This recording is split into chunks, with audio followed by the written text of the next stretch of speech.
what they call an eagle staff, and this is the indigenous version of a nation's flag. So whenever there's powwows, ceremonies, things of that nature, if they're very traditional, you'll see each of the nations bring out their eagle staff. And what we do traditionally is whenever someone gives a feather, especially if it's something that's dedicated to the nation, then we take the time to put it on our staff. In the Meshapog way, I am not the keeper of the eagle staff. Our Sagamore, our second chief, is. But unfortunately, he has COVID. He actually lives right up the street. But he was like, oh, I'm not going to go, but you can come get the staff. Thank him for that. Absolutely.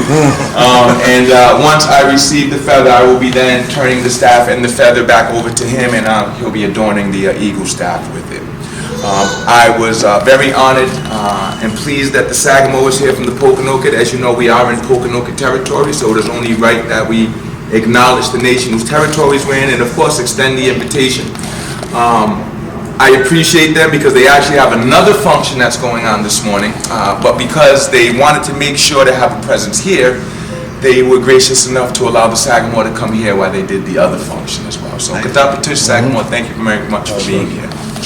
The last element I want to share, and Rich, this is why I was so excited to do this today. For those who do not know, December 19th, today in particular, is the 347th anniversary of the Great Swamp Massacre. That, of course, took place down in South County region, but that was when the colonial powers preemptively attacked the Narragansett Fort, Winter Fort, killing many of our women, children, and elders, and a lot of our warriors as well. And of course, Pokanoket family was in that fort with us, fought with us in that battle, and was impacted in the same manner that we are. So this feather today, Richard, I'll be accepting not only as a honoring to the nation, but also an acknowledgement of that history and the solemnness of today. So very much wanted to make sure, with all of those things in mind, and for who was going to be here, that dressed appropriately and shared the proper history in terms of what took place. At this time, Sagamore, if you have anything that you would like to share, sir, please do. This is my son, Asher Bearpaw, so he's hanging around today. And hopefully when he gets older, he'll be carrying on these same traditions, so good to get him into it now. I've seen you in a lot of photographs with your father. And sometimes you're dressed differently than you are today, too, which I also really enjoy. Did you meet my grandson, Reed? He's around here. Say hi. All right, please, Sagamore. As you were saying, we had another commitment today. I was supposed to be there, but I came here instead. And I'm honored to be here because Ray is Director General. Juana has done a lot to give the indigenous people a voice here who are not federally recognized in this United States of America. So this is profound. But to our chief, she said, please express my appreciation for this day. Many moons ago, you helped my people. You helped my people, and it turned out tragically. And my heart is heavy with sorrow, but filled with love and appreciation for what you did. Let our people continue to support and protect each other always. And as Ray was saying, a lot of people are not aware of the fact that King Philip had placed many of his women, children, and old men over in that village at the Great Swamp, and our people were killed there also. But as you were saying, you're giving the correct history. They don't always tell the history over there in South County. That is the correct history. Our people were massacred there also. It wasn't a battle. And I want to thank you as a Superior Chief of Fauna, and probably people don't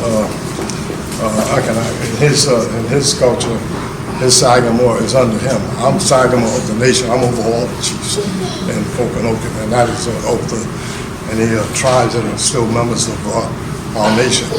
Today they call them Wampanoag, but during the time of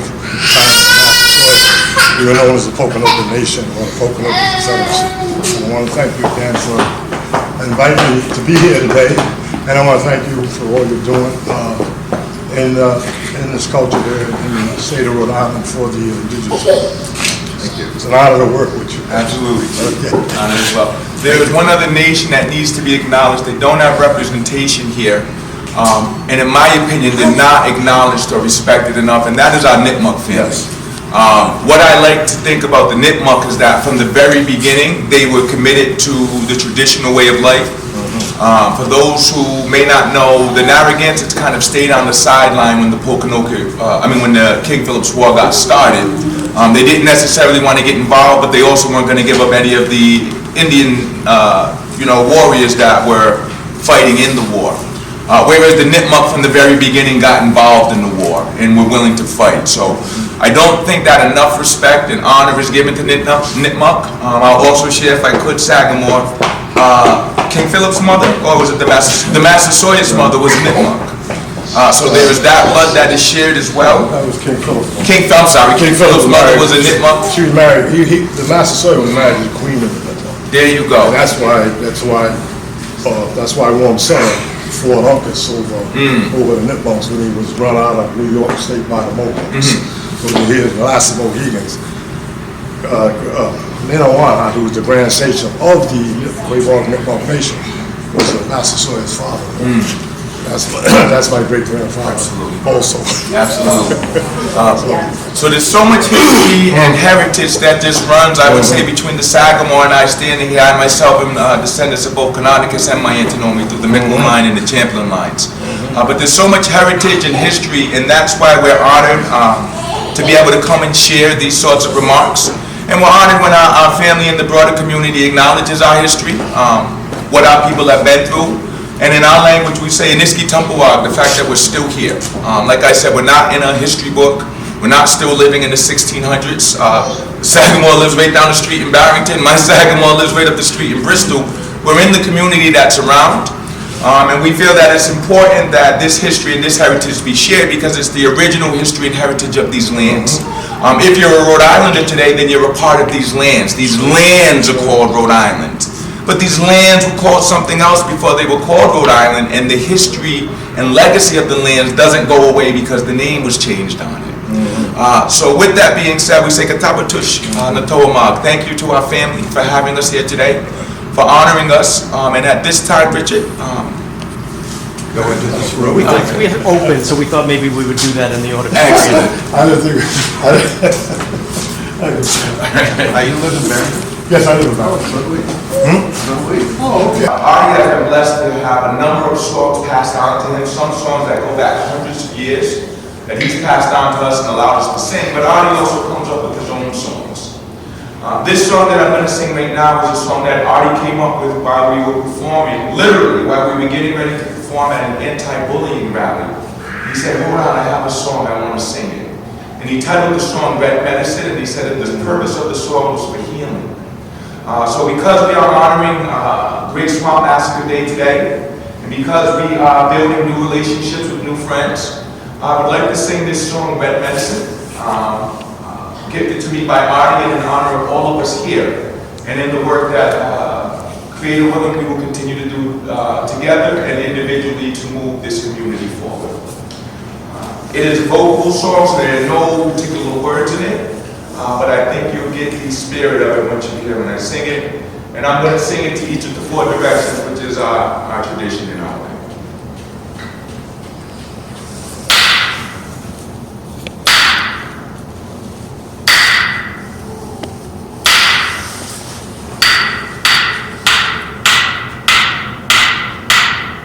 We are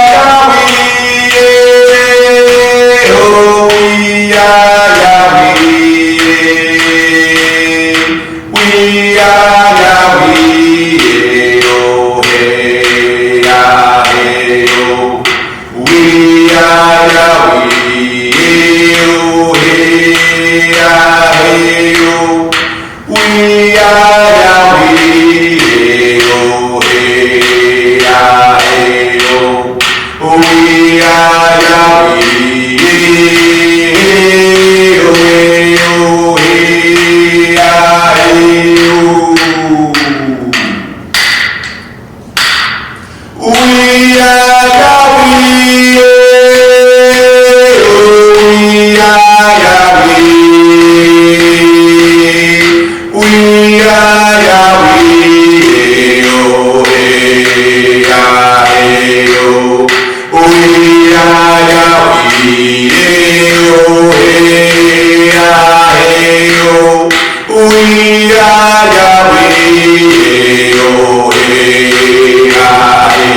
why I turned in the directions that I did. I started in the East because we are Eastern people. And the sun rises here in the East first. And when we look at the experience of indigenous folks, at least in this place that we call the U.S., in contemporary times, it stops with us here in the East.